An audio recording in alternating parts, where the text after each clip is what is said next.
Pesan ibunda tahu Leo hamili Dr. Mary, terkuak pelaku ingin kuasai harta warisan.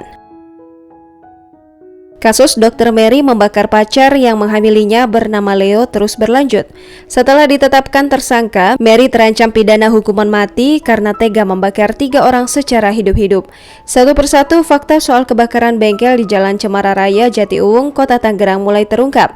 Adik Leo, Nando dan Siska mulai buka suara soal siasat licik Mary Anastasia. Nando dan Siska tak terima Mary mengaku membakar bengkel juga rumah karena sedang hamil dan tidak direstui oleh korban, Lilis dan Edi. Menurut Nando, Lilis justru meminta Leo untuk bertanggung jawab atas kehamilan Mary. Namun, kata Nando dan Siska, Mary Anastasia malah meminta bengkel dan uang 300 juta rupiah sebagai bentuk tanggung jawab. Kapolres Metro Tangerang Kota, Kombes Pol Dionigio de Fatima mengatakan, saat ini Mary Anastasia sedang hamil 7 minggu.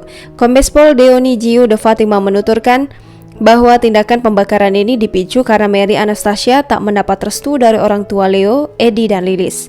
Nando, adik Leo, menceritakan kakaknya dikenalkan pada Mary. Sedari awal kenal, Mary sudah mengaku sebagai dokter. Nando mengatakan Leo menjalin hubungan dengan Mary sejak tahun 2019. Leo lalu membawa Mary ke rumahnya, ia memperkenalkan Mary ke semua anggota keluarganya. Nando mengatakan sang ibu sudah mengetahui Mary hamil.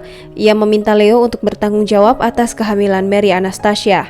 Nando bercerita bengkel yang dibakar Mary Anastasia tadinya akan diwariskan pada anak, Leo, Siska, dan Nando. Bengkel itu berdiri atas modal Edi dan Lilis. Sebelum Leo pacaran dengan Mary, kata Nando, keluarga mereka hidup bahagia, membangun bengkel itu sedikit demi sedikit. Seiring berjalannya waktu, kata Nando, sikap Leo berubah drastis. Bengkel tersebut, kata Nando, menjadi segalanya bagi keluarga. Orang tua mendukung semua keperluan bengkel tersebut demi masa depan Leo dan Nando. Selain itu, bengkel tersebut menjadi sumber mata pencaharian bagi keluarga Leo. Nando mengaku sudah mengantongi sejumlah bukti soal curhatan Leo sebelum Mary Anastasia membakar bengkel pada Sabtu 7 Agustus 2021.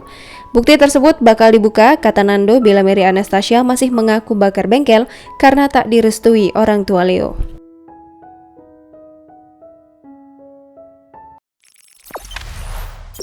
Jangan lupa subscribe, share, komen, dan like ya!